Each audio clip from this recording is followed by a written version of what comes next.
За сая ишлэл цээжээр уншиж хахад зарим хүмүүс нь аршаа ингээд налаа суучгаал байсан дотроо уншсан бах те. За ер нь бол чанга дуурж унших юм бол их хэрэгтэй шүү. Библийн ишлэл тогтоох юм бол их хэрэгтэй байдаг. Үүнийг хүмүүс сайн мэддэггүй. Библийн нэг ишлэл цээжлэх юм бол сая төгрөг өгнө гэвэл өдөрт бараг 1000-ыг цээжлэнэ гэл хичээх бах те. Гэхдээ Библийн үгийг цээжлэх юм бол итгэлийн амьдралд маш их үр ашигтай байдаг. Үүнийг югаарч солихын аргагүй. Тийм учраас Библийн ишлэлээ заавал цээжлэе гэж хичээж байгаарай. Хэдхэн удаа давтаад уншчих юм бол тогтоогдно. Заавал одоо юм цээжилдэг авьяастай байх шаардлагагүй. Тийм учраас Библийн ишлэлээ цээжлэе гэж хичээх юм бол та бүхний итгэлийн амьдралд маш том тус тэмтэй байна. Ямар нэг юм тохиолдох юм бол Бурхан энэ үгийг та бүхэнд санагдуулна.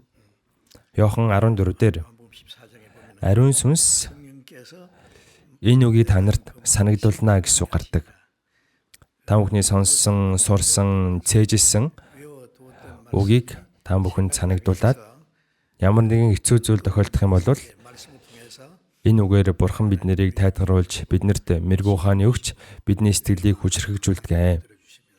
Тийм учраас заавал одоо цээжлэе гэж хичээж байгаарай. За цээжлэх хичээлээ бичиж байгаад ширээн дээрээ нааж болно. Аль эсвэл ариун цэрийн өрөөндөө нааж болно. За ингэж хичээх юм бол амархан тогтооно. Хамт залбирцгаая. Өршөөнгүй бидний Бурхан амен.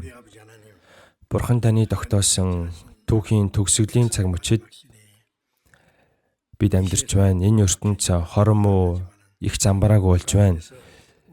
Энэ дундаас та биднийг төрүүлж дуудаж, өөрийнхөө агуу нэгүслийг ухааруулж, биднийг аварч, мөнхийн найдвар баяр хөөргийг өгч, биднийг аварч, бидэнд тусалдаг нэгүсэлд тань баярлалаа. Энэ цаг мөчид эзэн таны үнэтэй цусаар аврагдсан бид өхөн эзний өмнө хамтдаа цуглаад эзний нэгүсэл хайрыг магтандуулж, үгнээс уралцаж, эзэн таны хамт байдаг ариун сүрэг дотор нөхөрлөх гэж байгаадаа үнэхээр их баяртай байна. Энэ цаг мөчид эзэн таныг бидний дунд хамт байгаа гэдэгт итгэж байна.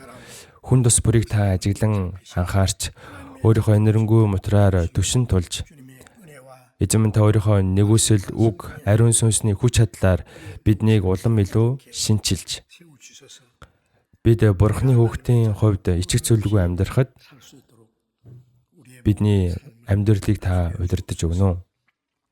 Бидний дунд одоо хүртэл Бурханы хайрыг үнэн болоосаа ухаараагүй хүн байгаа бол Бурханы мөнхийн хайр, мөнхийн ам, мөнхийн найдварыг авахд та заавал өөрийнхөө өршөөлийг үзүүлээрэй.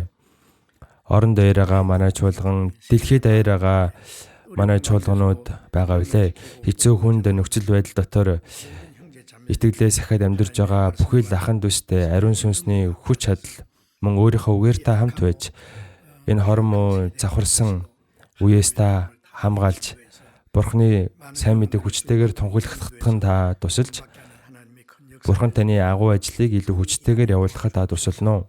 Бид нар одоо хүртэл сул дорой Бурхан таны тусламж байхгүй бол бид нэр зөв амьдарч чадахгүй.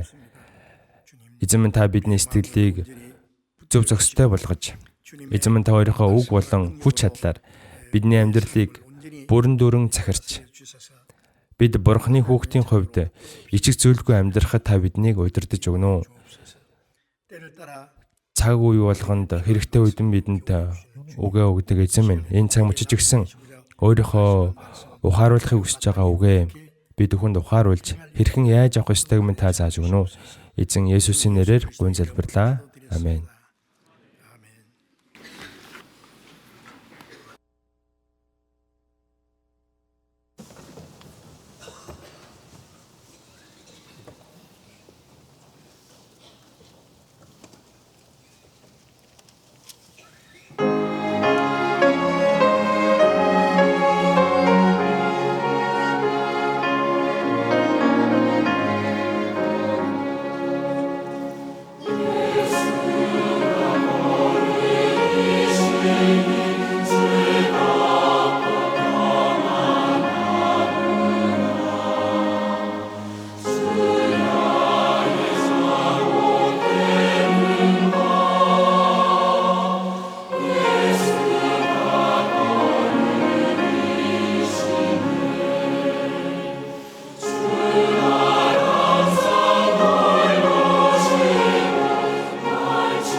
Библиэс харъя.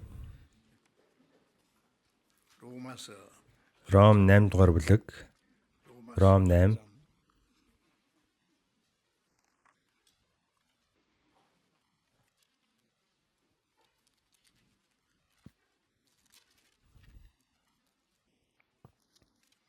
로마서 8장 Ром 8-ийн 16-аас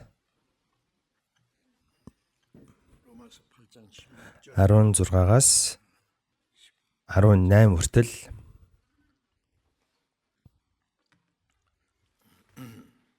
로마서 Ром 8-ийн 16-аас 18 хүртэл би уншаад өгье. Биднийг Бурхны хүүхдүүд гэдгийг сүнс өөрөө бидний сүнстэй хамт гэрчилдэг. Тиймээс хэрэв бид хүүхдүүд нь юм бол өв залгамжлагчтан ч 그리스도와 함께 бас мөн. Христтэй хамт алдаршуулгадахын тулд бид түүнтэй хамт зовдог тул бид Бурхны өв залгамжлагчид бөгөөд Христийн хамтран өв залгамжлагчид юм. Энэ цагийн зовлонгууд бидэнд ижлэгдэх тэрхүү алдрын дэргэд юу ч биш гэж би боддог.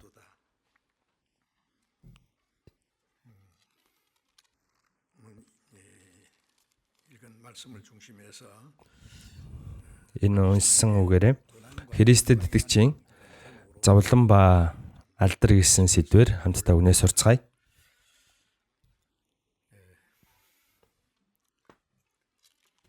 우리가 잘 아는 대로 그리스도께서 За бүгдээрээ сайн мэдж байгаа те. Христ биднийг аврахын төлөө сүр жавхлантай Бурхны сэнтийг орхиод Бурхан хүн шиг болж гэм нүгэлтэй ертөнц рүү бууж ирээд хүний хийдэг бүх ажлыг хийж хөдөлмөрлөж, зовлон амсаж гэм нүгэлгүй хэрнээ хамгийн хүнд ялтан шиг цаазын ял авч загалмай дээр үхэж цусаа орсгож биднийг аврах ажлыг гүйцэтгсэн. Есүс дахин амьлаад 40 хоногийн дараа 40 хоногийн хугацаанд олон хүмүүсийн нүдэн дээр тэнгэр рүү дээш явсан. Бурхны хийсэн олон ажил байгаа. 자기 독생자를 Гэтэ тэр дотор Бурхан өөрийнхөө цорын ганцгүй хүний биетэй 세상 죄를 그 몸에 짊어 гээр энэлт хэрүү илгээгээд за тэгээд гэм нүгэлгүй түүнд загалмайг өрүүлээд өхүүлж бидний төлөө хүнд өрлөгтний төлөө цусыг нь урсгуулж бүх нүглийг нь уучлсан. Үүнээс илүү агуу ажил байхгүй. Бурхны хийсэн ажил дотор үүнээс илүү агуу ажил гэж байхгүй. За тэгвэл одоо үүнийг ухаарсан бид хүн үлдсэн амьдралаа хэрхэн өнгөрүүлэх ёстой вэ гэдгийг одоо энэ үгэн дээр маш дэлгэрэнгүй 성령이 бичсэн байгаа. 영으로 더불어 우리가 하나님의 Сүнс өөрөө бидний сүнстэй хамт биднийг Бурхны хүүхдүүд гэдгийг гэрчилдэг гэж байна те. 깨닫게 해주신 분 За Бурхны үгийг ариун сүнс биднэрт ухааруулсан. 하나님이 우리에게 주신 은혜를 Бурхны бидэнд өгсөн нэгүслийг 지혜와 생각으로 бид нар өөрсдийнхөө мэрэгүү хаан, өөрсдийнхөө бодлоор энэ нэгүслийг бүгдийг нь ойлгож барахгүй, ухаарч чадахгүй. 성령이 Харин энэ ариун сүнс Бурхны нэгүслийг бидэнд ухааруулж, бидэнд одоо биднийг итгэхэд тусалсан. 그 구원받은 우리는 그 성령께서 우리에게 하나님의 은혜를 깨닫게 Тэгэхээр аврагдсан хүмүүст ариун сүнс Бурхны нэгүслийг ухаарахад туслаад зогсохгүй. 하나님의 영을 Бас ариун сүнс өөрөө дотор маань орж ирсэн. 사람 속에는 성령이 계신다는 Аврагдсан хүний дотор ариун сүнс байдаг гэдгийг мэдэх хэрэгтэй. 성령 계신 Ариун сүнс байгаа гэдгийг та мэдэхгүй байсан ч байж байгаа. За нэлэх хүүхэд өөрийнхөө бие дотор ямар эргэтэн байдаг вэ гэдгийг мэддэггүй шүү дээ. Тэр хүүхэд мэдэхгүй байсан ч гэсэн дотор нь эргэтэн байж л байгаа. Том болсныхаа дараа өөрийнхөө бие дотор ямар эргэтэн байгааг бас ямар эргэтэн ямар үүрэг гүйцэтгэдгийг мэдэж эхэлдэг. Яг үүнтэй адилхан аврагдсан хүн энэ Библийг сурах явцдаа Бурхны нэгүслийг 배로운 피로 우리 죄를 다 бас 사실 Есүс цусаараа бидний нүгэл хилэнцгийг бүгдийг нь уучлаад уучлсан гэдэг үннийг мэдээ зогсохгүй. Бурхны талаар өшөө илүү мэддэг бас ариун сүнс өөрийнх нь дотор байгаа гэдгийг мэдэж итгэдэг. 우리 안에 계신 성령이 Тэгэхээр бидний дотор байгаа ариун сүнс бидний сүнстэй хамт гэж байна. Дотор маань байгаа бидний сүнстэй хамт биднийг Бурхны хүүхдүүд эдийг гэрчилдэг. Бурхны хүүхд эдгийг ухааруулад улам баталж өгдөг байна. Бид хүүхдүүд нь юм бол өв залгамжлагчд нь бас мó. Өв залгамжлагч гэдэг чинь одоо өв хөрөнгийг нь өвлөж авна гэсэн үг. Бурхан биднийг яах гэж аварсан бай? Энэ дэлхий дээр амар амгалан, 50 амгалан сайхан амьдраа гэж авраагүй. Харин Бурханы биднийг аварсан зорилго бол мөнхийн Бурханы улсад ороод Бурханы тэр алдар гавьяаг мөнхөд одоо эдэлж хэрэглэж хүртэж амьдраасаа гэсэн зорилготойгоор аварсан. За тийм учраас Бурхан аврагдсан хүнд өөрийнхөө улсыг, мөнхийн улсыг өвлүүлж өгнө гэсэн. Бид нэр тэгэхээр өв залгамжлагчт нь. За нэг маш их одоо хөрөнгөтэй нэг баян хүн байлаа гэж бодъё л тоо.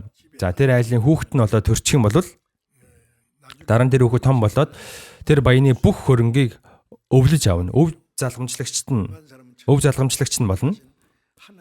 За айгуунтай адилхан аврагдсан хүн тэнгэр газрыг бүтээсэн энэ Бурханы өв залгамжлагч юм.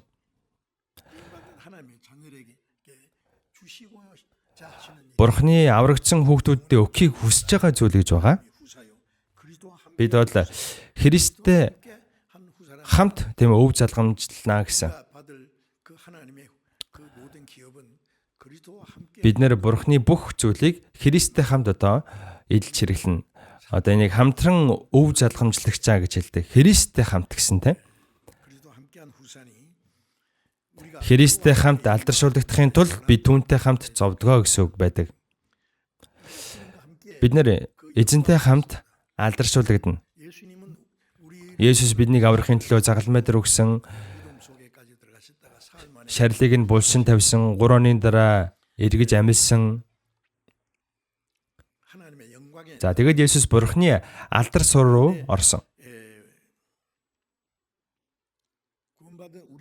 Тэгэхээр аврагдсан бид нар ч гэсэн эзэнтэй хамт, Христтэй хамт тэр алдар сур руу орох болно.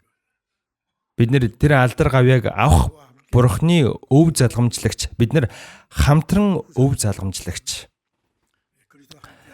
Христтэй хамт алдаршуулгдахын тулд түүнтэй хамт зовдгоо гэсэн. Христтэй хамт алдаршуулгдах нь бол одоо баттай. Тэр бол үнэн. За Христийн хүүхэд болоод, Бурханы хүүхэд болоод Христтэй хамт алдаршуулгдах хүн одоо Христтэй хамт зовох ёстой гэж байна. За алдаршуулгдах нь бол үнэн, тодорхой. За алдаршуулгдахын тулд заавал эхлээд зовлон амсах ёстой. Эхлээ заавал зовлон амсах ёстой. Тэрний дараа алдрыг авнаа. За 18-ийн бүлгээр хамтдаа уншийе. Энэ цагийн зовлонгууд бидэнд илчлэгдэх тэрхүү алдрын дэргэд юу ч биш гэж би боддог.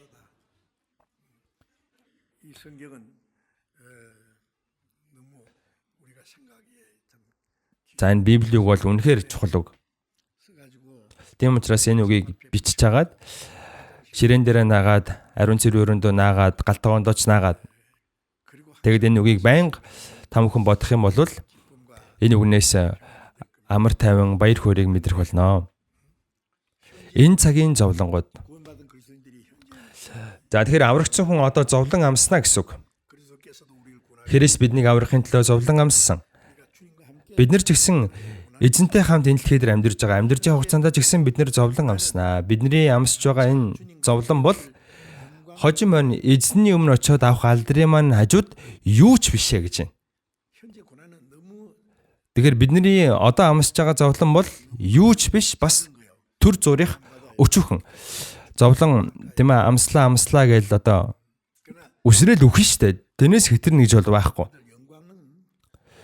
Тэгэхээр эзний дэргэд очиод авах алдрын хажууд бол юу ч биш ээ. 100 мянга хэд дахин тийм ээ агуу алдрыг бид бүхэн авах болно. 2 дугаар Коринт 4:17 дээр учир нь агшин зургийн ялахгүй зовлон алдрын мөнхийн жинг бидэнд үлэмж ариужулж байна гэсэн.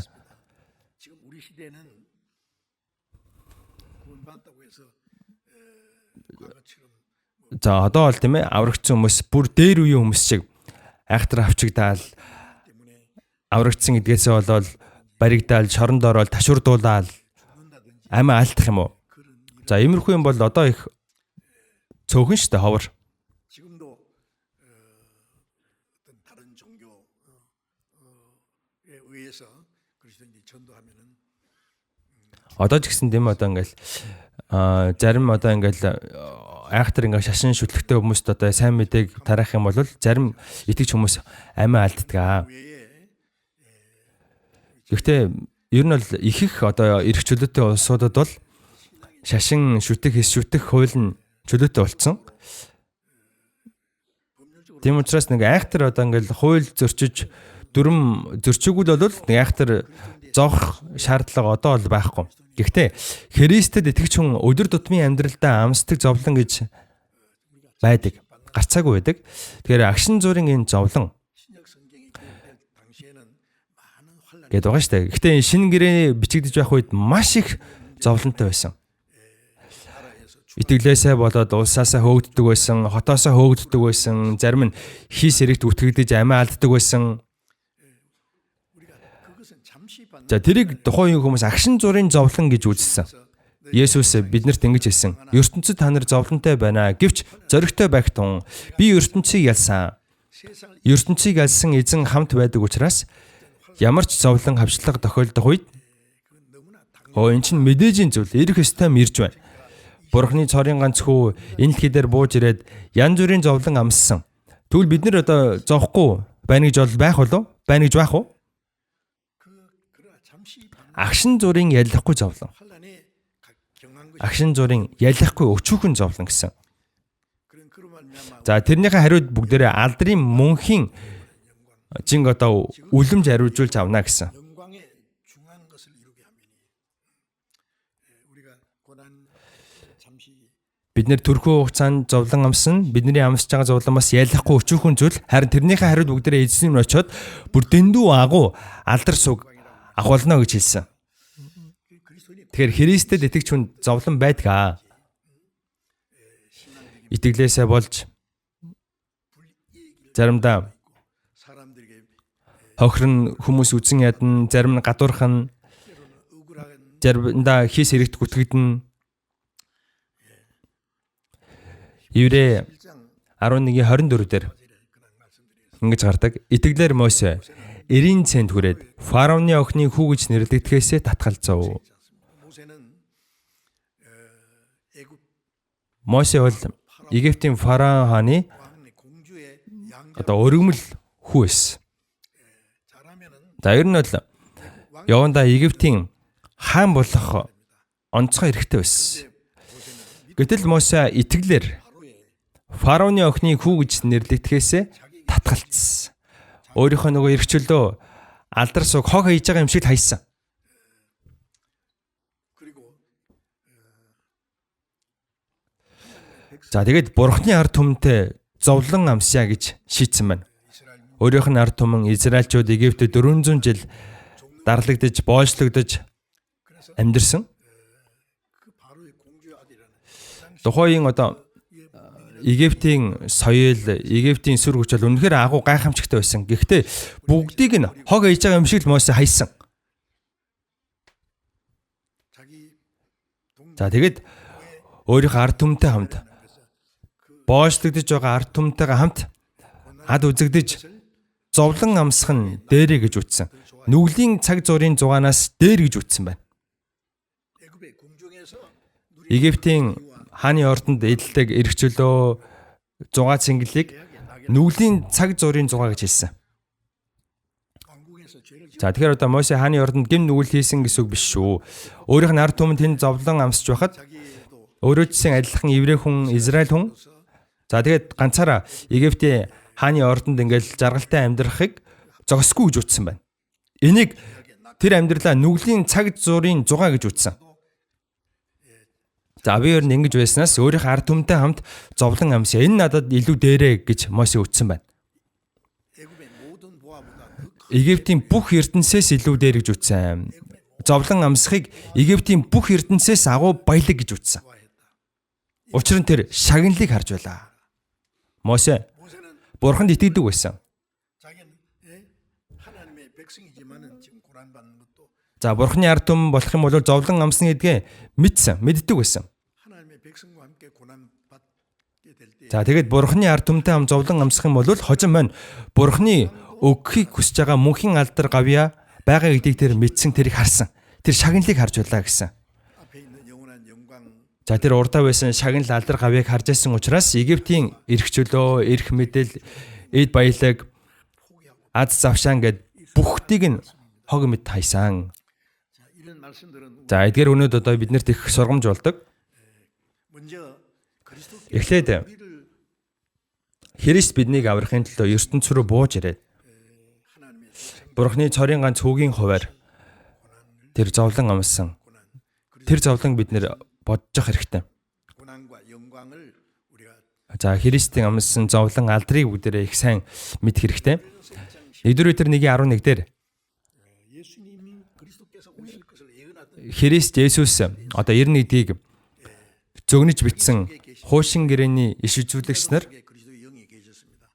그 그리스도께서 Христийн амсах зовлон бас 영광을 дараа нь ирэх алдрыг тэд урдаас айлдаж бичдэг байсан. 실 것과 Христ ирээд зовлон амсан. За тэгээд тэрийн дараа алдрыг авна гэдгийг хуучин гэрээний иш үзүүлэгчид төрүүлж одоо бичсэн. Эхлээд заавал зовлон амсан. Тэрнийхээ дараа алдрыг авна. За яг нүгийн дагуу Есүс энэ дэлхий дээр бууж ирээд маш их зовлон амсан. Загалмай дээр үхэн үхтлээ зовсон. Энэ загалмай бол одоо хүний амсаж мэдэрч бодлох хамгийн ичхүртэй, хамгийн аимшигтай 동등하신 그분이 그런 зовлон юм. 고난을 За Есүс яг тийм зовлон амссан. 그래서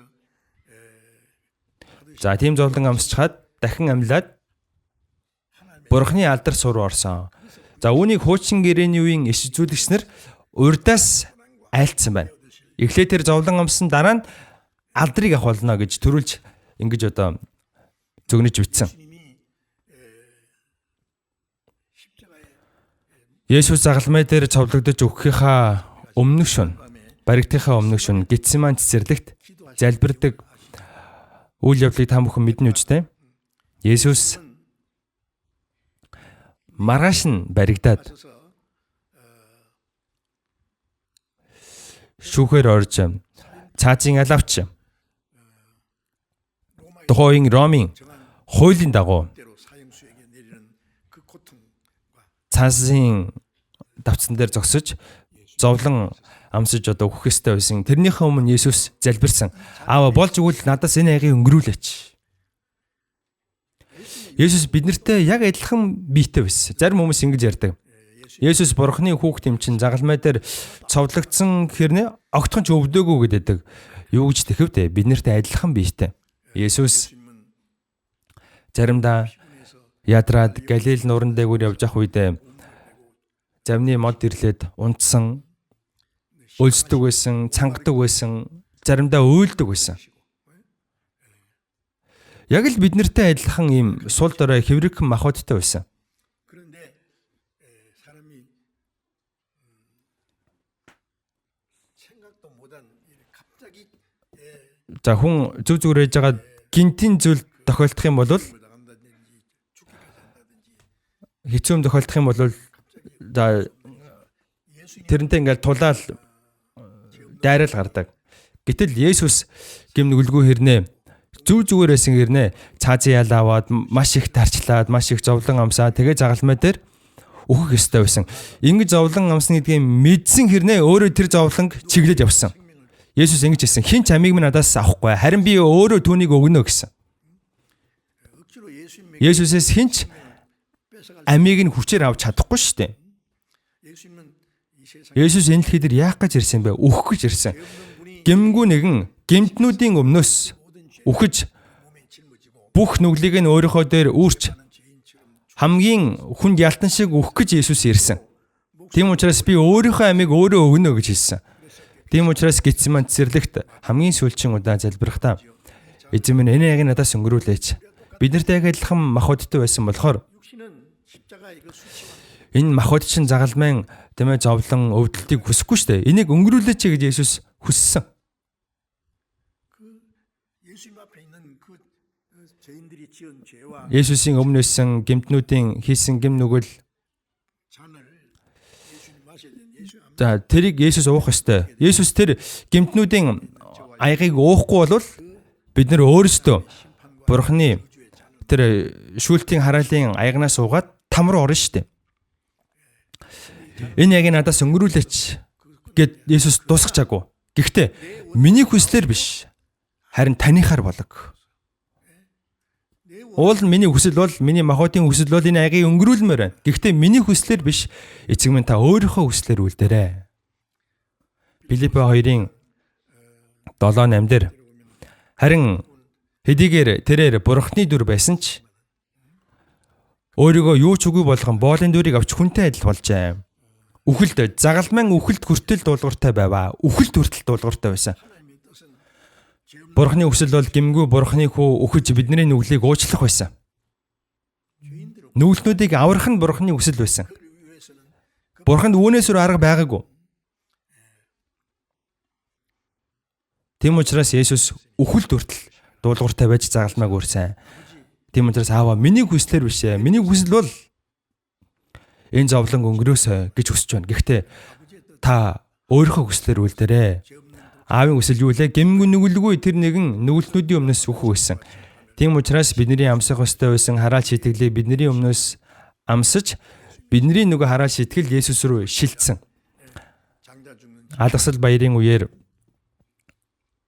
장자 대신에 ууганхүү 양인의 염소가 죽어서 피를 흘려서 өөх нөгөө гамшиг буух үед цус дүргсэн айлын дээгүүр нөгөө гамшиг өнгөрсөн алгассан.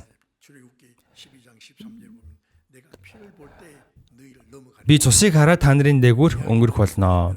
Та нарын дээр ямар ч гамшиг буухгүй гэж гэтэл 12-ийн 13 дээр гардаг. Эдрэг 25-ын 7 дээр алгасал баярын хураг маань болох Христ нэдлүүлсэн гэсэн. Тэгэхээр Христ алгасал баярын хураг болж бидний төлөө өгч өгснээр Бурхны гамшиг бидний дээгүүр буусан. Одоо Бурхан бидний нүглийг харахгүй Есүсийн цусыг харна. Би цусыг хараад алгаснаа гэсэн. Одоо Бурхан биднийг харахгүй. Бидний итгэж байгаа Есүсийн цусыг харна гэсэн. Тийм учраас Есүс ааваа танихаар болгоё гэсэн. Есүс залбирх үед маш шаргуу залбирсан. Шаналж байгаа залбирсан. Түүний хөлсөн цусны тусал мэт газарт тусалж байваа гэсэн. Маш шаргуу, маш ингээл шаналж байгаа залбирх юм бол энэ хөлсөн цустай нь холдож гардаг гэж байгаа. 그 기도 아버지의 뜻대로 Эцэг минь танихаар болдог гэж ингэж залбирсан. Тэгэхээр энэ өөрийнхөө хүслийг хаяа өөрийнхөө хүслээс татгалзна гэдэг ийм хэцүү.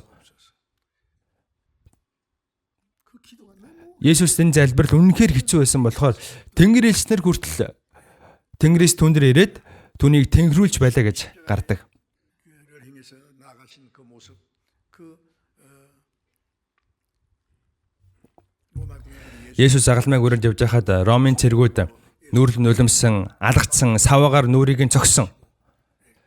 Толгойд нь өргөсдөд итэм зүйлгсэн, доромжилсан. Тэгээд евдэйчүүдийн хаанд мэнчилээ гэж доогуулсан. Ян зүрээр дооглож давхаргсан. 희롱을 당하고 그리고 십자가 형태를 짊어지고 Тэгээд загалмайг өрөөд явж байхдаа Есүс хэд хэд удаа замдаа унсан. Тэгээд Голготын толгой дээр гараад цовдлогд 6 цаг өлгөөтэй байсан.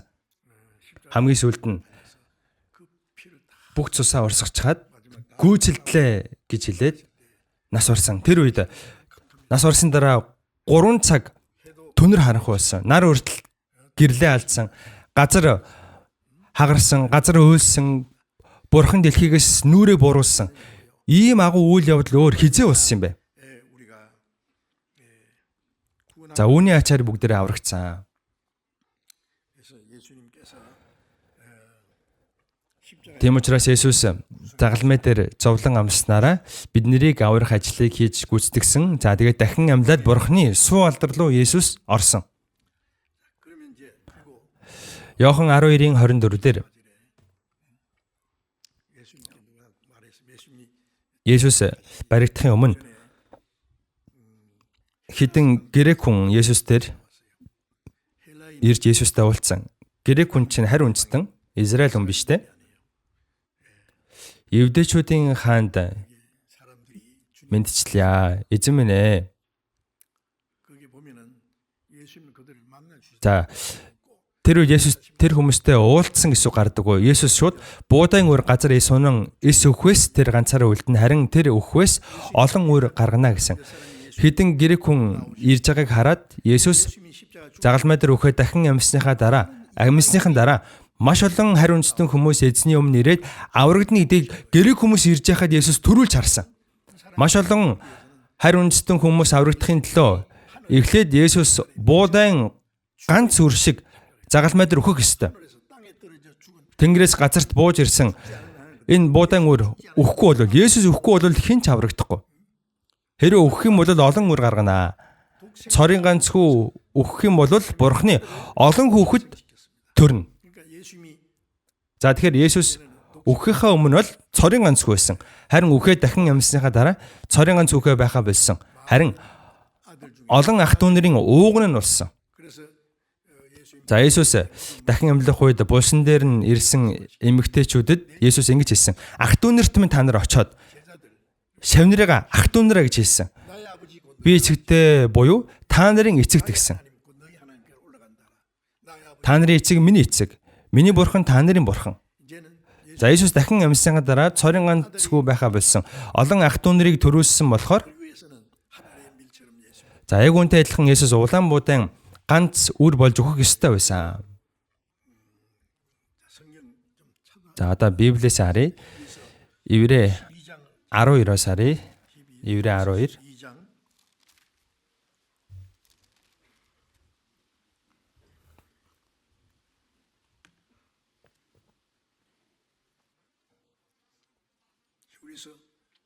Иврэ 12 12-ийн 2. Хоёрыг хамт уншийе. Итгэлийг эхлүүлэгч бөгөөд төгс болгогч Есүсөө тарцгаая. Тэрээр өмнө нь тавигдсан баяр баясгалангийн төлөө гутамшигыг эс томсорлон загалмайг дэвтсэн бөгөөд Бурхны сэнтийн баруун гарт заларсан юм. Итгэлийг эхлүүлэгч бөгөөд төгс болгогч Есүсөө тарцгаая. За Есүс бол бидний авралын эзэн. Биднийг аварсан нэгэн бол ганцхан эзэн. Итгэлийг эхлүүлэгч. Бидний итгэлийн эзэн. За бас төгс болгогч гэж байна. Төгс болгогчоо гэдэг нь за өдөр аврагдсан болохоор эзнийг одоо эзэн гэж дуудаж байгаа. За эзэн биднийг ганцхан авраа зогсохгүй биднийг төгс болгодгоо гэж байна. Аврагдсан хэрнээ нэлэх хөвчийг бид нар үнэхээр учир дутагдaltaй. Тийм учраас Матай 5-ын 48 дээр тиймд Тэнгэрлэг эцэг чинь төгс байдаг шиг та нар мөн төгс бай. Бурхан бол туйлын төгс төгөлдөр ариун нэгэн. Бурханы хүүхэд болох бид нар ч гэсэн Бурхантай адилхан төгс болоосаа гэж Бурхан хүсдэг. Хүн ер нь яаж Бурхантай адилхан төгс болох вэ те? Гэхдээ Есүс тиймд Тэнгэрлэг эцэг чинь төгс байдаг шиг та нар төгс бай гэсэн. Заав нь их мундаг. За тэгээд нөгөө хүүдээ. Чи миний талыг дуурайхад л болно гэж хэлдэггүй те. Чи ядаж над шиг болоо. Надаас илүү болдгоо мэхэд над шиг болоо гэж хэлдэг те. Бурхан ч гэсэн яг өөртөө адилхан ариун төгс байгаасаа гэж хүсдэг. За эзэн бидний итгэлийн эзэн болоо зогсохгүй биднийг төгс болгохыг хүсдэг. Биднийг авраа зогсохгүй биднийг төгс болгомоор байгаа. Бага багаар төгс болгомоор байгаа. Яагаад вэ? Эзэн биднийг Есүстэй адилхан болгохыг хүсэж байгаа.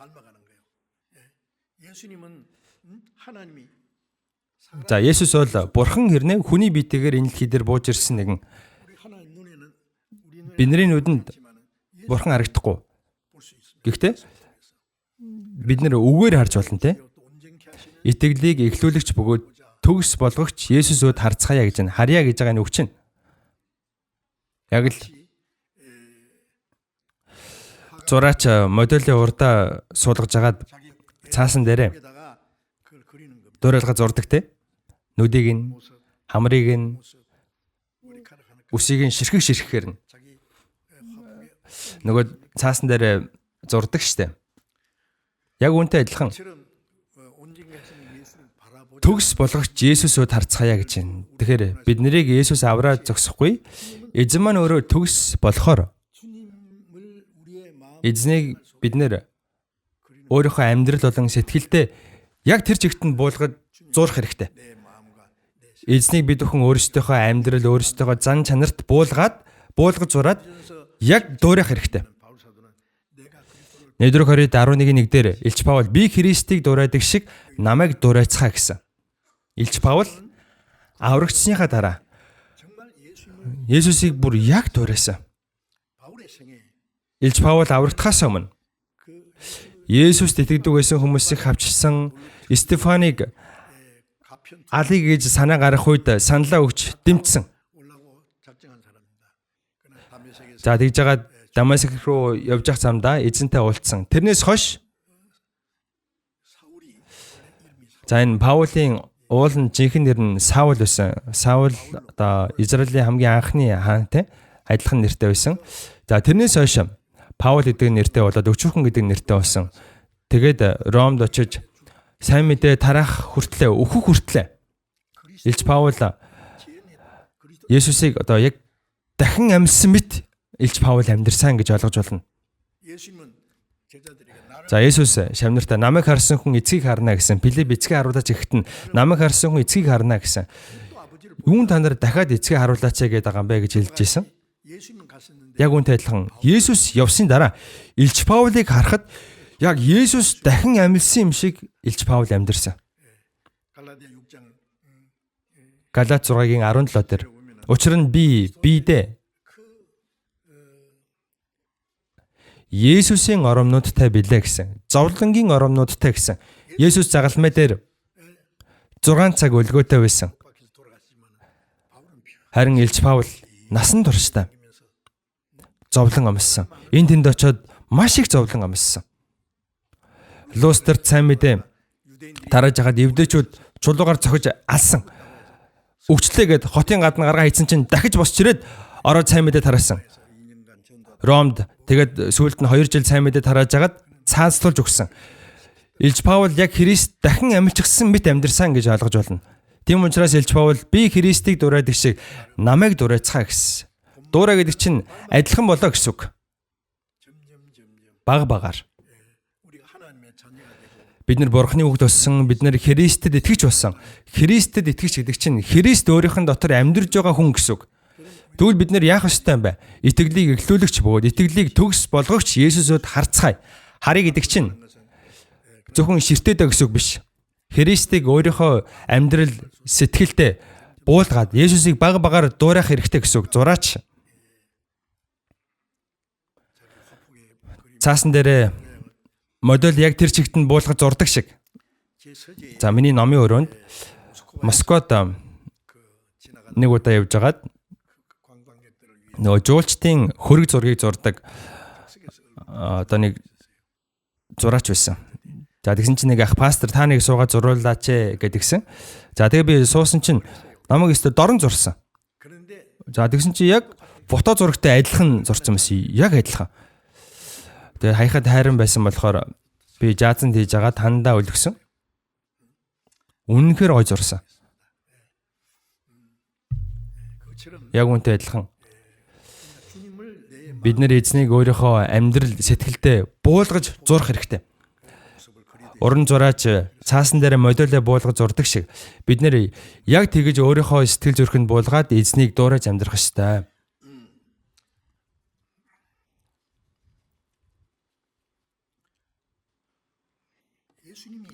Есүс энэ дэлхий дээр бууж ирээд бид нарыг аврах ажлын төлөө маш их зовлон амссан. 구원받은 성도들이 Аврагдсан итгэгч нар одоо эзнийг дуурайж, эзнийг дагаж, эзний сайн мэдээг тараахын төлөө Христэд итгэж хүмүүс өөрсдөө маш олон зовлон амсах ёстой гэдгийг мэдэх хэрэгтэй. Христэд итгэж хүний амьдрал чинь 그 영원한 생명과 영광을 энэ мөнхийн ам алдар гавыг авах болсон гэдэг нь гайхалтай ч гэсэн энэ дэлхий дээр амьдарч байгаа хугацаанд Христэд итгэж хүний хувьд амсах зовлон гэж байгаа. Матай 16-аас харъя. Матай 16 24.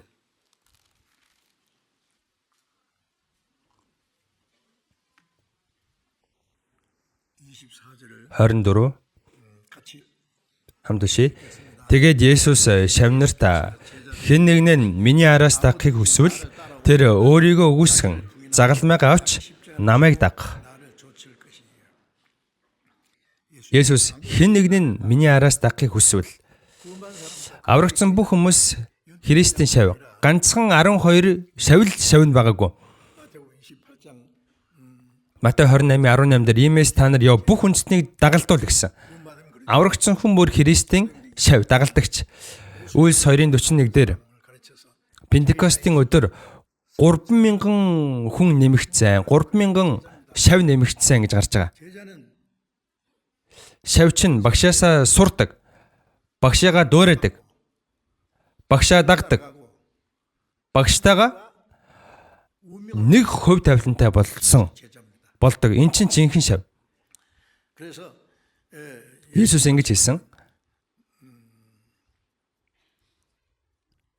Хэн нэгэн нь миний араас дагахыг хүсвэл за шав нь багшаагаа дагдаг те. 선생과 За багшаагаа дагна гэдэг чинь 운명을 같이 하고 хувь тавилан нь адилхан болсон гэсэн үг. Дагахын тулд өөрийгөө үүсгэж. Эзнийг дагахын тулд эхлээд өөрийгөө үүсгэх хэрэгтэй. Өөрийгөө үүсгэх гэдэг чинь өөрийнхөө шунал, өөрийнхөө төлөвлөгөө, өөрийнхөө их зан, 자존심, 자기 өөрийнхөө бүх зүйлийг буулгаж хаяхыг хэлж байгаа. Өөрийгөө үүсгэж. Өөрийнхөө загалмайг үрч. Загалмай гэдэг чинь зовлон. Эзнийг дагахын тулд 각자가 хүн болгон өөрийнхөө загалмайг өрөөд явах хэрэгтэй. 가 있습니다. Эзний минь үрсэн загалмайг энэ ертөнц өрөхгүй гэж үү. 있으니 내게도 있도다. Энэ загалмай бол зовлон. За миний амсах өстэй загалмай бол зовлон. Загалмайгаа өрөөд намайг даг. 제자는 그 주님을 위해서 십자가 주님을 Шав нь эзнийг 받아야 될 고난을 дагахын тулд одоо амсах өстэй зовлон хэлж байгаа. Энэ загалмай. За багш нь ингээл нэг тэрэг төрцөн уулын өөд өгсөөл явж байлаа. Хөсөө туслалцсан. Тэгсэн чинь шав нь араас нь алхацсан, өөрийгөө сэвжигсэн, шүгэлтсэн. Тэгээ яваад иж болох уу? Адилхан төрх хэрэгтэй үстэй. Хамт төрх хэрэгтэй үстэй. 주님의 고난이 Бид нэр эзний зовлонд ингэж хамт оролцох хэрэгтэй. 제자는 그리고 누가복음 Лук 9:23 дээр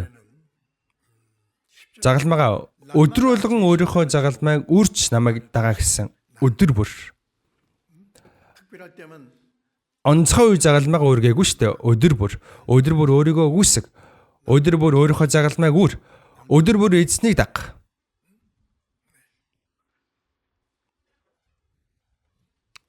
일주일 내에 Бүтэн 7 хоног дураараа амьдарч байгаад эзний өдөр ирээд магтнуудуулаа, залбираад, үг сонсоод, үйлчлээд. За уул нь бол үнэхээр сайхан байна л да. Гэхдээ тэр хүн үлдсэн өдрүүдэд юу хийгээд байна? Тэгэхээр бид нэр гэртээ байсан ч, ажил дээр байсан ч, хаанч байсан Христэд итгэж хүн шиг байх хэрэгтэй. Өөрийгөө үүсгэж, өөрийнхөө загалмайг үрч, эзнийгээ дагаж 가는 모습이 амьдрах хэрэгтэй. 그 누가복음 Лук 14-ийн 27 дээр 7절에는요. Есүс ингэж хэлсэн. Загалмайгаа өөрөлдгүй намайг дагагч нь миний шав 자는 байж чадахгүй. 자기 Загалмайгаа өөрөлдгүй намайг дагагч нь миний шав байж чадахгүй. 십자가 되지 못한다. Юу гэж бодож байна? 우리는 정말 Бид нар үнэхээр Христийн шавын хувьд өөрийнхөө загалмайг өрч, өөрийгөө үүсгэж, өдөр бүр эзнийг дагж байгаа гэж ер нь бодож байна уу? 그리스도의 제자 Христэд итгэгчийн энэ шавын байр суурь гэдэг чинь тийм амархан зүйл биш. Эзнийг дагдаг байр суурь, дагдаг хүн. Өөрийнхөө загалмайг өөрч намайг дагж байгаа хүн л миний шаваа ингэж хэлсэн. 빌립보서 1장 Филиппо 1-ээс харъя. Филиппо 1. 빌립보서 1장 Филиппо 1-ийн 29. 29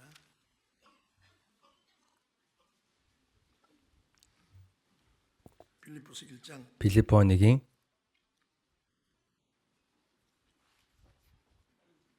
29-ыг хамт уншийе. Учир нь Христийн төлөө түүнд зөвхөн итгэх бус түүний төлөө бас зовхон та нарт сойрхогджээ. 그리스도를 위해 Христийн төлөө түүнд зөвхөн итгэх бус 은혜 주셨다. 뭐예요?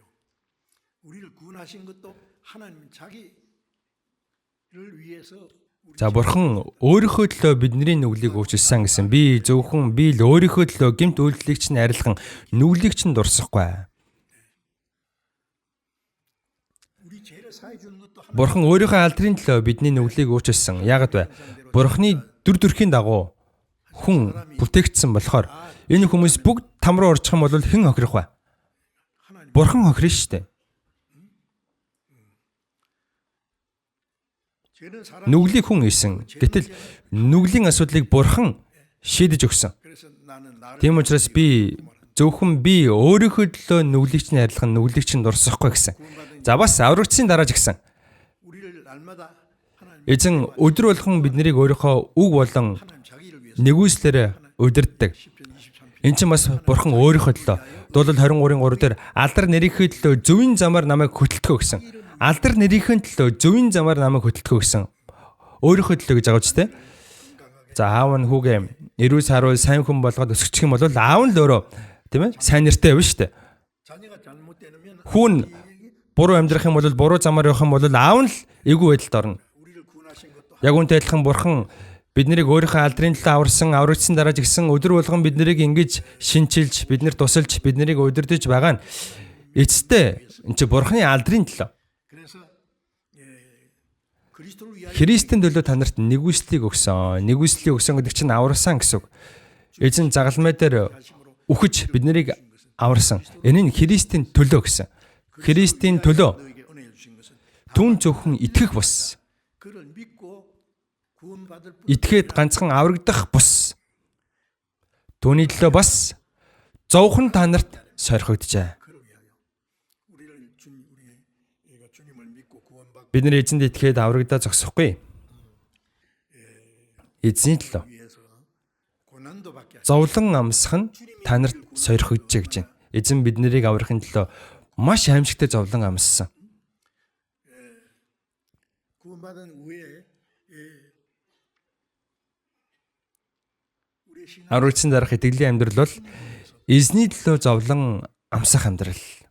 주님이 우리를 Эзэн бид нарыг аврахын төлөө зовлон амссан. 우리가 주님을 위해서 받는 За үүний хажууд бидний эзний төлөө амсж байгаа зовлон юу ч биш ээ.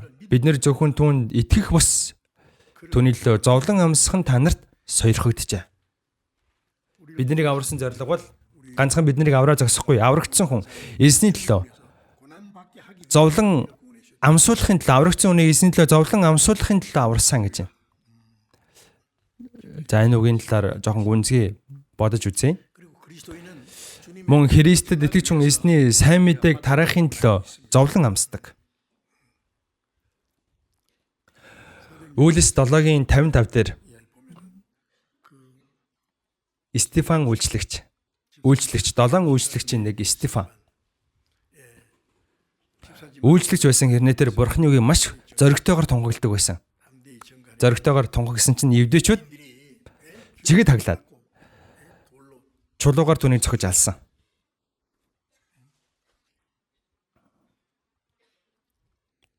스테반이 돌에 맞아 Стефан чулуугаар цохилж өгөхөөхөө өмнө юу гэсэн бэлээ? Харагтун тэнгэр нэгдэхийг болон 그 예수께서 Есүс бурхны сэнтийн баруун талд зогсож байгааг би харж байна гэсэн. Гинт тэнгэр нэгдээд бурхны сэнтийн баруун талд Есүс зогсож байгааг би харлаа гэсэн. 유대인들이 보니까 예수님을 그 Тэр үед еврейчүүдийн нүдэнд Стефаны нүур тэнгэр элчин царай мэт байсан. 악물고 돌멩이로 За тэгсэрний еврейчүүд шүдэж ууж агаад чулуугаар цохиж алсан, толгой наагарсан, хавирга нугарсан, тэгэд өгсөн.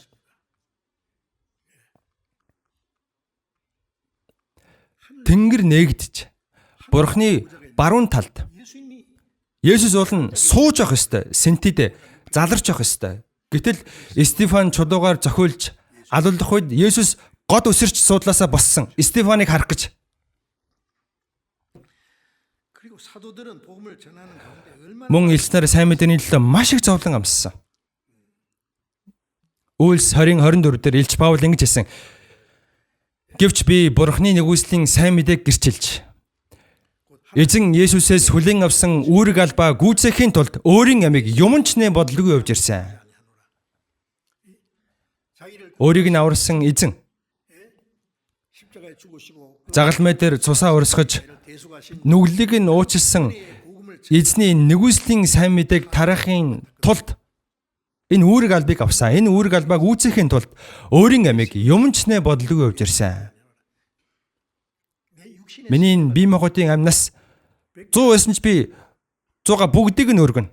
Ганцхан үгээрээ Илч Паул гэж хэлээгүй шүү дээ. Илч Паул амьдралынхаа хугацаанд маш их зовлон амссан. 2 дугаар Коринт 11-ээс харъя. 고린도후서 11장 2 дугаар Коринт 11.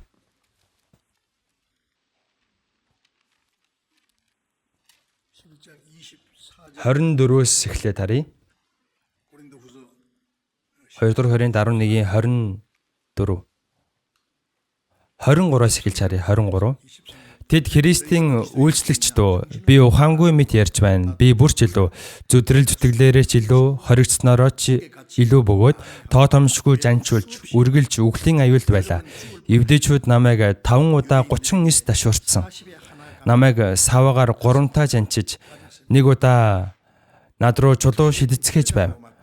3 удаа би усан онгоцны сөөрөлд өртөж гүн тэнгист өдөр шөнийг өнгөрөөж байлаа. Ахин дахин аялахдаа гол усны аюул, дээрэмчдийн аюул, овг нэгтний аюул, харихны аюул, хот дох аюул, цөл дох аюул, тэнгис дох аюул, 바다의 영과 거짓 хуурамч ах дүүсийн дундах аюул, зүдрэл зүтгэл, дараа дарамт, байнгын дутуу нойр, өлдөх, цангах, хүнсээр хомсдох, ноорол нүцгэрэл, даарал хөрөл дунд байлаа. Илч Паул сайн мэдээ тарааж байгаа хугацаанд маш их хөдөлмөрлсөн. Олон удаа хөх шахсан. Олон удаа хоригдсон. Олон удаа ташуурдулсан. Эвдэчүүд намайг 5 удаа 39 ташуурдсан. Уул нь 40 ташуурддаг. Гэхдээ нэгийг хасаж 39 ташуурдсан. Ингэж 5 удаа ташуурдулсан. Намайг саваагаар 3 удаа жанцсан. Саваагаар эвгүй зохих юм бол шууд өгдөг. 돌에 맞아서 죽었다. Чулуугаар зохиод өгсөн гэж бодоод хайцсан чинь амьлаад буцаж орж ирээ сайн мэдээ тараасан. Ахин дахин аялахдаа гол усны аюул, дээрэмчдийн аюул, овг нэгтний аюул, харихны аюул, хуурамч ах дүүсийн дундах аюул, зүдрэл зүтгэл, дараа дарамт, байнгын дутуу нойр, өлдөх, цангах, хүнсээр хомсдох, ноорол, нүцгэрэл, даарал хөрөл дунд байлаа. 바울 사도가 받은 고난 Илч Паулийн амссан зовлон ер нь ямар санагдж байна? 28 дээр энэ бүгдээс гадна би өдөр бүр бүх чуулгануудын төлөө зовних дарамтд байна. 누리는 일이 있으니 곧 모든 교회를 위하여 염려하는 것이라. 자기가 받은 고난을 고상한 Өөрийнхөө амссан зовлонг бол ялахгүй зүлгсэн. 어려움 당하는 것을 보고는 Харин энэ 모든 교회를 위해서 염려하는 그 항상 чуулгануудад санаа зовж байгаа санаа зовлон нь өөрийг нь үргэлж ингэж дарамталдаг байсан. Ийм дарамтанд байдаг байсан. 참 바울 사도가 받은 Илч Паулийн амссан зовлон үгээр илэрхийлэх аргагүй. За тэгвэл итгэгч бид өөрсдийнхөө итгэсэн энэ үнний төлөө, сайн мэдээний төлөө, 신앙생활 하는데 итгэлийн амьдралынхаа төлөө ямар нэгэн зовлон бэрхшээл тохиолдох үед эзний амссан зовлон санаж, Илч Паулийн зовлон санаж, итгэлийн баатруудын зовлон санаж, анхны чуулганы үеийн элч нарын хинэн ч тухайн үед амар тайван амьдарч байгаад үхээгүй бүгд сайн мэдээний төлөө амиа зориулсан. Бид ч гэсэн араас нь даах хэрэгтэй. 고난을 Зовлон дургүй хүн 멸류관을 титмээ авч чулуудж байгаатай адилхан. 그래서 데살로니가서 2장 Тийм учраас 1-р Тесалоник 2:2 дээр та нарын мэдэж байгаачлан бид урд нь Филиппод зовж гисэн. 사도행전 Үйлс 16 дээр Филиппод сайн мэдээ тарахаар очсон Паул, Силас хоёр шоронд байсан. Бүх хувцсыг нь тайлсан, маш их ташуурдуулсан. За тэгээд гавлчихсан байсан. Тэгээд гүн шоронд хайсан. Шөндөө тэд магтандуу дуулж залбирсан. Шоронгийн хаалга нэгтсэн. Газар хөдлөөд. Шоронгийн харгалзагч гайхаад бүх хоригдол нь зүгтсэн гэж бодоод нөгөө хоронгийн харгалзагч хориглуудаа алдах юм бол өөрөө цаасуулдаг. За өөрийгөө хорлох гэж байсан чинь битгий тэгээ бид нар энд байна гэж Илж Паул хашгирсан. За тэгсэн чинь бүх хориглууд нь байж байсан. За нөгөө гавгийн чинь мултарсан байсан. За тэр шөнө нөгөө шоронгийн харгалзагчийн гэр бүлийнхээ аврагдсан мэднэ үстэй. Илж Паул сайн мэдээ дарахын төлөө маш их зовлон амссан. 2 дугаар Тимот 3:11 дээр хавчлаг зовлон дагсан Антиох, Икониум, Лустрт надад тохиолдсон ямар хавчлагуудыг би тессэн билээ. Түрүү нөгөө чулуугаар зохиулж өгсөн газар чинь Лустр гэдэг газар. Евдээчүүд араас нь дагаж явсаар хагаад Лустрд очиж чулуугаар зохиж алаад хотын гадна гаргаа ирсэн. Тэгсэн чинь дахин амилж бучиж Лустр руу орж ирээд өөрсдийг насан хүмүүс сайн мэдээ тараасан. Тэр үхлээс огтхон чагаагүй. Харин ч зоригтойгоор сайн мэдээг тараасан. 2 дугаар Тимот 1:8 дээр Илж Паул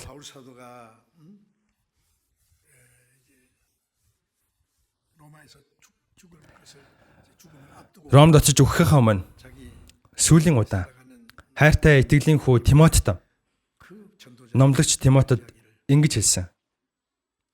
Захаа бичсэн 2 дугаар Тимот 1:8 дээр сайн мэдээний төлөө хоригдсон надаас бүүч. Би харин Бурхны хүчээр сайн мэдээний төлөө надтай хамт зов. Бурхны хүчээр сайн мэдээний төлөө надтай хамт зов гэсэн.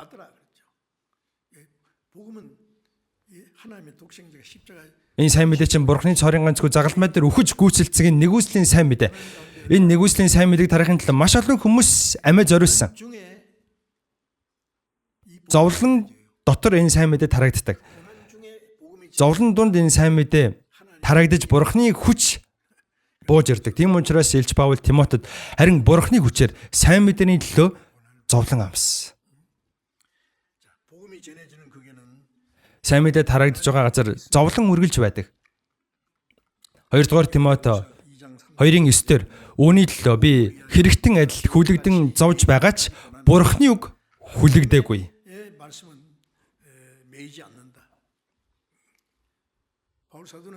Илж Паул гэмн үлгүй хэрнээ хоригдол шиг, гэмт хэрэгтэн шиг шоронд хоригдсон. Хоригдол шиг Ром руу түүнийг авч явсан. Бурхан Ромд сайн мэдээ тараалгуулах гэж явуулсан. Гэхдээ тэр явахдаа хоригдол шиг явсан.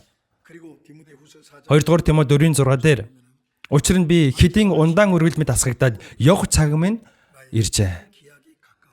Ундаан үргэлж эдэг нь савнд цус хийж агаад асгадаг үргэл.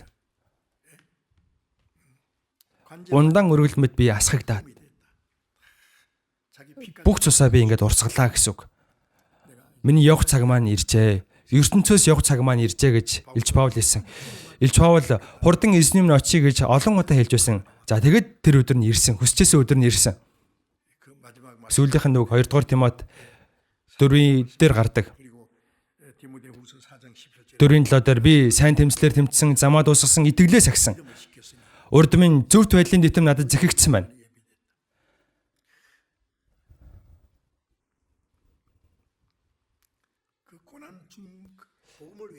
Сайн мэдээний төлөө амсж байгаа зовлонгоороо тэр бахархсан.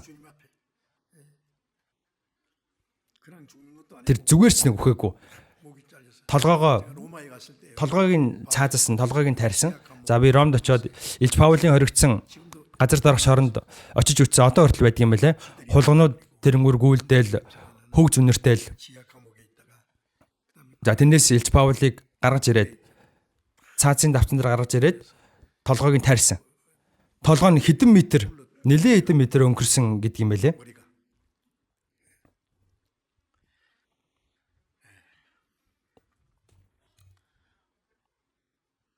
고린도전서 1-р Коринт 16-аас харъя. 1-р Коринт 16. 16-гийн 8, 9. Гэвч би Эфес хотод Пентекост хүртэл байх болно. Учир нь үлэмж том үр нөлөөтэй үүд надад нээгдсэн юм. Бас тэнд эсэргүүцэгчд олон байгаа. 바울 사도가 이제 내가 Илж Паул 에베소에 유학 би Эфес хотод Пентекост хүртэл байх болно гэж хэлсэн. Энэ үгийг бичиж явах үед 에베소에 있어. Паул Эфест байсан. 근데 에베소에 오순절까지 За Пентекост хүртэл байна гэдэг чинь 광대하고 공회로 이루는 문이 байх болно гэж байгаа нүг нь үлэмж том үр нөлөөтэй үүд надад нээгдсэн байна гэдэг чинь сайн мэдээний үүд талга нээгдсэн гэсэн үг. Сайн мэдээний ажил байнга явагдаж байсан гэсэн үг. Пентекост хүртэл 공회로 이루는 문이 복음전에서 구원받는 за үлэмж том үр нөлөөтэй үүд гэдэг чинь сайн мэдээний ажил явагдаж байсан. За бас эсэргүүцэгчд олон байсан гэсэн. Сайн мэдээний ажил явагдах тусам эсэргүүцэгчд олон байдаг. Сайн мэдээний ажил явагдаж байгаа газар сатааны ажил бас давхар өргөлж явж байдаг. 제 개인적으로 За надад тохиолдсон за би өөртөө тохиолдсон зүйлээ ярив. 제가 가서 복음 전할 때 구원받는 За намайг одоо сайн мэдээ 명나갑시 막 ингээд тараасан газар ингээд олон хүмүүс харуулдангууд энэ сатан бүр заавал ажиллаад өгсөн 1969 онд баха та. Би Мокбод 잠깐 전 түр сайн мэдээ тараах гэж очиод тэндээ баригдсан Чолоодуу аймагт тухайд манай чуулган нэгч байдаг байсан. Тэндээ би 5 жил байсан. 어쩔 수 없이 잡혀가지고 За тэр талаар ярих юм бол нэлээд уудна. За тэндээ ингэж байхдаа би сайн мэдээ тараасан. Сайн мэдээ тараасан ч хүмүүс байнга аврагдсан. 도시 안에 기독교 초교 За тэгсэн чинь 목사 전그 за тэр тэнд байдаг болохоор пасторуудын одоо сүмүүдийн пасторууд ингээд намайг нийлж агаад хөөхгүй байсан. Тухайд би залуу байлаа. 27 настай залуу байлаа. 그때부터 За тэнд би 5 жил байсан. Иохан номлогч биш, Иохан пасторч биш. Иохан багш гэдэг байсан. За нэг сонин залуу ирчээд манай хотыг өстой самууруулж байна. 그런데 За энэ залууг л одоо хөөж явуулах хэрэгтэй байна гэдэг нөгөө тэр сүмийн олон сүмүүдийн пасторууд 종교과 нийлчгээд тухайн нөгөө сүм хэд хариуцсан цагдаагийн мөрдөгчд намайг одоо ингээд мэдгцэн. Энэ нэг сонин хүн ирчээд байна. Энийг одоо мөхбөгөөс хөөж явуулах хэрэгтэй байна гэсэн. 저를 불러주라고 За тэгээд тэр хүнийг аваад ирээ гэсэн чинь нөгөө пасторууд өө шаардлагагүй шууд хөөж явуул гээл тэгэд байсан. 종교과 형사 За тэр нөгөө мөрдөгчин би овгийн хүртэл мэднэ. Жон мөрдөгч ухаа та. За тэгээд тэр хүнийг харсан үдсэн байвал надад нэг хэлээрэй. 그분이 가만히 들어보니까 За тэгсэн чинь тэр мөрдөгчин эхнэр нь болохоор нөгөө католикийн сүмд явдаг. Баян ингээл гэртээ ингээл хумсан анжлал суудаг хүн байсан гэж байгаа. Сүмд явдаг гэрнээ тэгж жагаад нэг өдөр хаан нэгтэй газар очиод Библийг сураад аврагдсан гэж байгаа. Тэгэд нөгөө хүн чинь судлаад үзсэн чинь манай сүм нөгөө эхнэрийнх нь яваад исэн сүм байсан.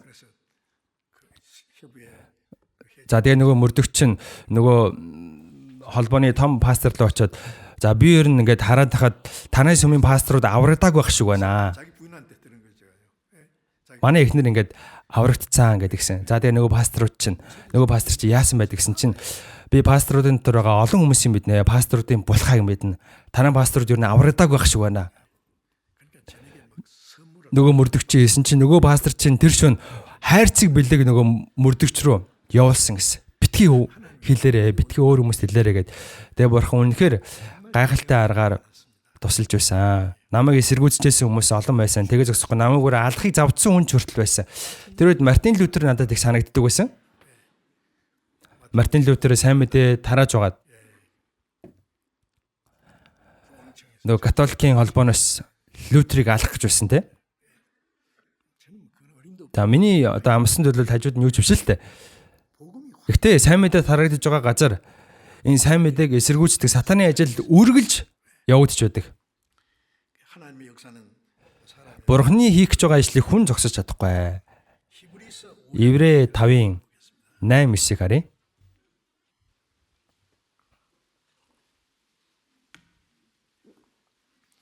히브리서 5장 8절 Еврэ 5-ын 8-9 хамт уншия. Тэрээр хүн байсан хэрн зовсон зүйлсээс дуулууртай чанарт суралцсан. Тэр төгс болгогдсноор өөрт нь дуулууртай байдаг бүхэнд мөнх авралын их үндэс нь болсон бөгөөд тэрээр хүн байсан хэрн зовсон зүйлсээс дуулууртай чанарт суралцсан. Есүс маш их зовлон амссан. Тэр зовсон зүйлсээс 하나님 아버지 Бурхан аавынхаа хүсэлд дуулууртай байх чанарт суралцсан. Тэгээд тэр төгс болгогдсон. 사람 개인적으로도요.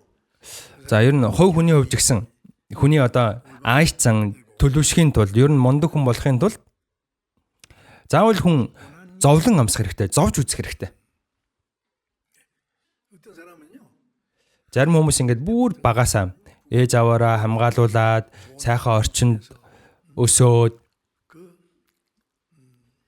яг нөгөө хүлэмжний цэцэг шиг 꽃처럼 өссөн хүмүүс байдаг. Их сайхан одоо ингэж жаргаж өссөн хүмүүс байдаг. 그리스도의 생활도 어려움을 당하면 그걸 견딜 수 없어요. 예. 자기는 전도도 하려고 전도자가 되려고 За номлогч болох гээд одоо сайн мэдээ тарах гээд 제가 딴 나라 사는 형제인데 за биний хүний талаар ярьж өгөө нэг гадаад амьдардаг нэг хүн их мундаг хүн их сайхан сэтгэлтэй юм болгоныг сайн байдаг. За тэгээд номлогч болох гээд сөүлж болгонд авчирсан. Эхнэр нь мэрэгжлийн төгөлдөр урч. Үнэнхээр мундаг төгөлдрөөр тоглолдог. За тэр хүн болохоор тэр ах болохоор англиар бүр чөлөөтэй ярьдаг ус цас. За тэгээ гадаадаас ирэхдээ өөрийнхөө автомашиныг ачаад ирсэн, төгөлдрөөрөө ачаад ирсэн. За тэгээд номлогчийн одоо бэлтгэгдэж сурж байсан. За тэгж яагаад жоохон байжгаад за ерөн чадахгүй нэ гэж хэлсэн. За жоохон дэвччихээ гэсэн чинь өө чадахгүй нэ гэсээр байгаа. Тэгээд яваад өгсөн, буцсан. Үнэнхээр хайрун. За тэр хүн яагаад гисэн бэ? Тэр хүн багасаа үнэнхээр жаргаж яг нөгөө хүлэмжний цэцэг шиг өссөн. Зөөхөн зовлон ирэхээр яхаа мэдхэ болждаг. Дэсдэггүй. Христэд дэжүүн тийм байж болохгүй. 고난과 어려움 가운데서 이 사람 성격이 Зовлон хэцүү зүйл тохиолдож байж тэр хүний зан чанар төлөвшдөг. Есүс ч гэсэн Бурхны хүү байсан гэрнэ амссан зовлонгоосоо дуулууртай чанарт суралцсан гэсэн. Зовлон дунд зовлонгоор дуулууртай чанарт суралцсан. Зовлон амсчиж хүн одоо ийм төлөвшдөг, зан чанар нь гэсэн одоо их зөв болдог. Еврэ 2-ын 10-аас харъя. 히브리서 2장 10 Еврэ 2-ын 10. Олон хөвгүүдийг цог жавхланд авчрахдаа тэдний авралын эхлүүлэгчийг зовлонгоор төгс болгох нь түүнд зохистой байжээ. Бүх юмс түүний төлөө бөгөөд бүх юмс түүгээр байдаг. 많은 아들을 이끌어 Олон хөвгүүдийг цог жавхланд авчрахдаа 많은 아들을 이끌어 영광에 들어가게 Бурхан олон хөвгүүдийг цог жавхланд авчрахдаа 이 구원의 зовлонгоор төгс болгох нь түүнд зохистой байжээ гэж байна. Олон хөвгүүдийг цог жавхланд авчрахдаа авчрахын тулд 구원의 주님이 зовлонгоор төгс болгох нь түүнд зохистой гэж байна. 밀처럼 그렇죠. 고난으로 말미암아 온전케 하심이 합당하도다. 구원의 주님으로 온전케 됐어요. 예. 예수님도 Есүс маш их 통해서 зовлон амсаж авралын эзэн болсон. Есүс Бурхны хүү байсан хэрнээ зовсон зүйлсээс дуулууртай чанарт суралцсан. 고난을 통해서 사람의 인격이 Зовж байж хүний зан чанар төлөвшдөг. Ямар ч зовлон 사람은요. 조금 амсаагүй хүн жоохон юм хэцүү юм тохиолдохоор ингээл яахаа мэдхэ болчдөг. Би тийм хүмүүсийг зөндөө харж байсан. Тэгэхээр энэ зовлон гэж чинь үнэхээр сайхан зүйл. 자기 자녀. Бурхан өөрийнхөө хүүхдүүдийг зовлонгоор хатууж болдог. 그래서 점점 우리가 하나님의 자녀로서의 За ингэж зовлон амсаар бид нар Бурханы хүүхдийн хувьд одоо зөв зан төлөвтэй болдгоо. Зөв төлөвшдөг, зөвөр төлөвшдөг. 구원의 주님이 고난으로 말 Авралын эзэн маань зовлонгоор биднийг 구원의 주님으로서 온전케 됐어요. төлөвшүүлдэг. Улаан буудаан өөр газар эс унаад эс өгөх юм бол ганцаараа үлднэ.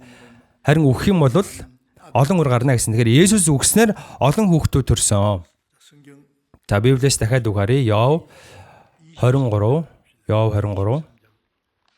시편 앞 За дуулал номны өмнө Йов ном байгаа. 23장 Дуулал 23. 23장 10절 23:10 хамт уншия. Гэвч тэр миний замыг мэддэг. Тэр намайг шалгасан бөгөөд би алт мэт урагш гарч ирнэ. 요번 이제 여기 말하는 Йов ингэж хэлсэн байна. Гэвч тэр миний замыг мэддэг. 그가 아시나니 우리의 가는 길을 하나님 Бидний явж байгаа замыг бурхан ажиглаж байгаа. Бурхан ажиглаж байгаа. 계세요. 나의 가는 길을 오직 그가 Гэвч тэр миний замыг мэддэг. Тэр намайг шалгасан бөгөөд би алт мэт урагш гарч ирнэ. 하나님이 우리를 단련시킨다. Бурхан биднийг ингэж дасгалжуулдаг гэдгийг мэдэх хэрэгтэй. 요 금이 처음에 Алт шууд одоо нөгөө шижир алтаар байгалаас гарч ирдэггүй шүү дээ. 가지고 Холцтой гарч ирдэг. За тэрийг бодсонд хийж байгаад 한질인 хайлуулдаг. Халуун галаар хайлуулдаг. За тэгээд хайлуулсныгаа дараа 아직 찢기가 남아 있으면 холцтой байгаадах юм бол 그걸 제가 за би яг харж исэн.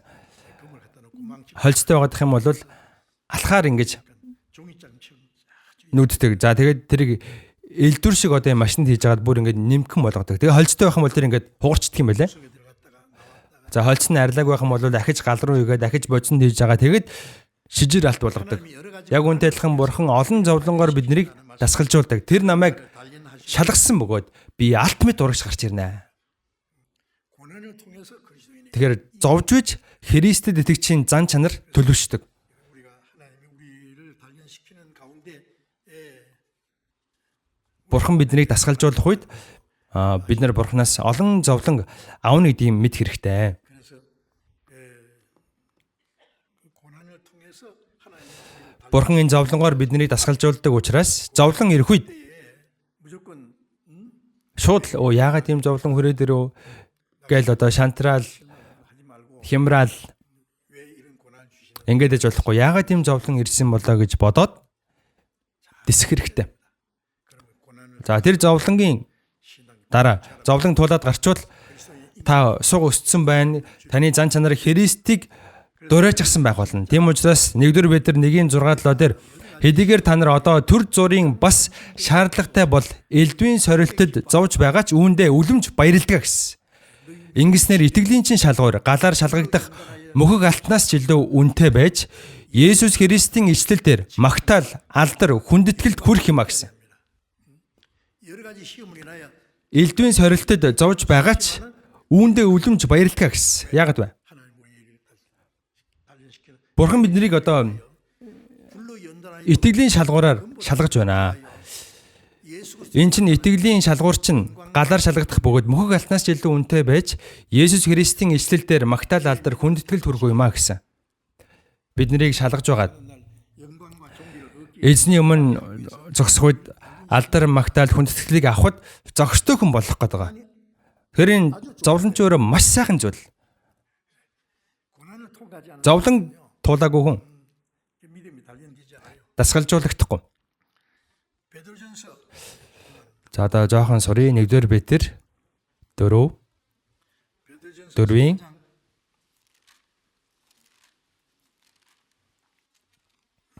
1-р Петр 4 1-2-ыг хамт уншийе. Иймээс Христ нэгэнтээ махбодороо зовсон тул та нар ч гэсэн ижил санаагаар өөрсдөө зэвсгэл. Учир нь махбодороо зовсон нь нүглийг дуусгасан. Энэ нь биеэр амьдрах үлдсэн хугацаанд цаашид хүний хүсэл ачаалын төлөө бус харин бурхны хүслийн төлөө амьдрахын тулд юм. 그리스도께서 이미 Христ нэгэнтээ махбодороо зовсон. 이 땅에 Энэ дэлхийд Христ бууж ирээд маш их зовлон амссан. 너희도 같은 마음으로 Та нар ч гэсэн 가보시 뭐예요? 전쟁터에 나갈 때 화살에 내 가슴 үүнтэй адилхан өөрсдөө зэвсгэлээ гэсэн. Зэвсэг гэдэг чинь Тийм ээ одоо дайсны сумд өртгөөс хамгаалдаг хоёуг дуулгыг хэлж байгаа. 고난을 받을 때에 이 죄의 화살이 날아올 때 그걸 막을 수 있는 За зовлон амсчиж одоо гим нүглийн сум ирэх үед зовлон амссан хүн 육체의 одоо тэр гим нүглийн сумаас өөрийгөө хамгаалдаг. 받은 자가 죄를 그쳤다는 말은요. 고난을 잘 Учир нь махбодороо зовсон нүглийг дуусгасан гэж байна. Их зовлон амссан хүн гим нүгэл хийдэггүй. Мэдхүү? 어린 아이들은요. 쭈쭈바 죽게 За хүүхдүүдийг чихрээр ингээл хуураад зарим хүмүүс ингээд барьцаалаад аваа явчихдаг тий. 큰 애들은 За том хүүхдүүд бол ямар сонио авах вэ? Очихгүй гэл ингээд шууд мэддэг тий. Тэгэхээр итгэл нь одоо зовлонгоор дасгалцсан хүн ямар нэгэн гим нүглийн уруу дадлаханд ундаггүй. 그 후로는 다시 사람의 Цаашид хүний хүсэл дачаалын төлөө бус харин бурхны хүслийн төлөө амьдрдгаа гэж байна. 뜻을 쫓아 우리의 Бурхны хүслийн төлөө 살기 위해서는 махбодынхаа үлдсэн өдрүүдийг өнгөрүүлэхийн тулд зовлон амсах хэрэгтэй. Зовлон дэвчээд гарчих юм бол зан ааш нь ингээд төлөвшчдөг, төгс болдог. 1-р Петр 5:10. 1-р Петр 5:10. Хамт уншия. Христ дотор та нарыг өөрийн мөнх алдарт дуудсан бүх нэгүслийн бурхан өөрөө төр зур зовсны чин дараа та нарыг төгс болгож, баттгаж, бэхжүүлж байгуулах болно. 굳게 하시며 강하게 하시며 틀을 견고케 하시며 이 베드로 전서에는 고난이 1-р Петр номон дээр зовлонгийн талаар их гардаг. 실제로 그 당시에 Бодитоор тухайн үед итгэгчдэр маш их зовлон сорилтод өртөж байсан. 그리스도 안에서 너희를 부르사 Христ дотор та нарыг өөрийн мөнх алдарт дуудсан гэж байна. Дуудсан гэдэг чинь өөрийнхөө нэгүслийн сайн мэдээгээр дуудаж аварсан гэсэн үг.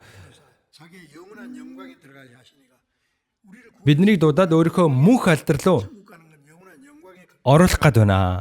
하시니까 잠깐 За тэр 받은 너희를 төр зур зовсны чинь дараа энэ дэлхийд амьдарч байгаа хугацаанд төр зур зовноо. За энэ зовлон яана гэж байна. 영적 Итгэлийг нь зан ашиг нь төгс болгоно. 있게 하시며 Баттгах нь, 굳게 하시며 бэхжүүлнэ, 강하게 하시며 байгуулнаа. 하시라 이 고난 Энэ зовлонгоор бурхан хүнийг тасгалжуулдаг. 고난을 잘 Тэгэхээр зовлон сайн дисэх юм бол 중에 주님의 말 зовлон дотор хүн эзний үгийг сайн сурдаг, эзнийг дуурайдаг, эзэнд дуулууртай байдаг хүн болдог.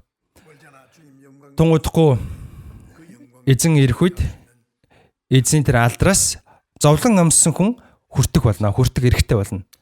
아까 로마서 Ром 8-ын 17, 18 дээр 그리스도와 함께 영광을 받 бид Христтэй хамт алдаршуулгдахын тулд зовлонг за юу гэдэг вэ? 합시다. 우리가 그리스도와 함께 Бид нэр Христтэй хамт алдаршуулгдахын тулд бид түүнтэй хамт зовдгоо гэсэн. 생각건데 현재의 고난은 Энэ цагийн зовлонгууд бидэнд эзлэгдэх тэрхүү алдрын дэргэд юу ч биш гэж би боддог. 그 모든 За энэ үгийг цээжээр мэдэхгүй байгаа хүмүүс өдрийн хоол битгий дээрэ. 예. Ром 8-ын 로마서 이제 두 절 18 хоёрхан ишлэл цээжлэгдэж байгаа бол хоёр ишлэл цээжлэгдэж байгаа бол Ром 8:18-ыг цээжлээрэ. Энэ цагийн зовлонгууд бидэнд эзлэгдэх за цээжээр уншия. Тэрхүү алдрын дэргэд юу ч биш гэж би боддог. За тэгэхээр Христэд итгэгчийн 주님이 고난을 통해서 구원하셨는데 энэ зовлон. За эзэн зовлонгоор биднийг аварсан. Бид нар эзнийг дагахын тулд, эзний сайн мэдээг тараахын тулд бид ч гэсэн 받아야 될 зовлон амсах ёстой. Зовлонг 주님 сайн дэсвэл эзэн алдар суун дотроо ирэх гэж байна. За тэр үед нь бид нар ичгцүүлгүй байх болно. Залбирцгаая. Өршөнгүй бидний бурхан амен. 죄 많고 악한 Гим нүглэр дүүрэн хором ертөнцөд амьдарч явах хугацаанд бид өхөн бурхны агуу хайр нүгэслээр аврагдсан. 보호와 Тэгэд эзний хамгаалалт удирдлагаар 우리 남은 생애를 бид өхөн үлдсэн амьдралдаа өнгөрүүлж байна. Үнэхээр их баярлаж байна. Та биднийг авраад зогсохгүй. 여러 가지 Олон сорилт зовлонгоор бид нарыг дасгалжуулж 멀잖아 주님 тунгуудахгүй эзэн та ирэх үед өөрийнхөө алдар суун өмнө зогсооход бид нарыг ичиг зүйлгүй байлгах гэж байгаад баярлалаа. Өөрсдийнхөө үлдсэн амьдралыг эзэнд нар удирдуулж Бурхны хүүхдийн хувьд Христэд итгэж хүнийхээ хувьд амсах ёстой зовлонгуудаа төвчээртэйгээр амсахад та тусалж эзэнтэй алдаршуулгдахын тулд зовлон амсах ёстой гэдэг энэ үннийг илүү ухаарахад та биднийг удирданд нь эзэн Есүсийн нэрээр гуйн залбирлаа. Амен.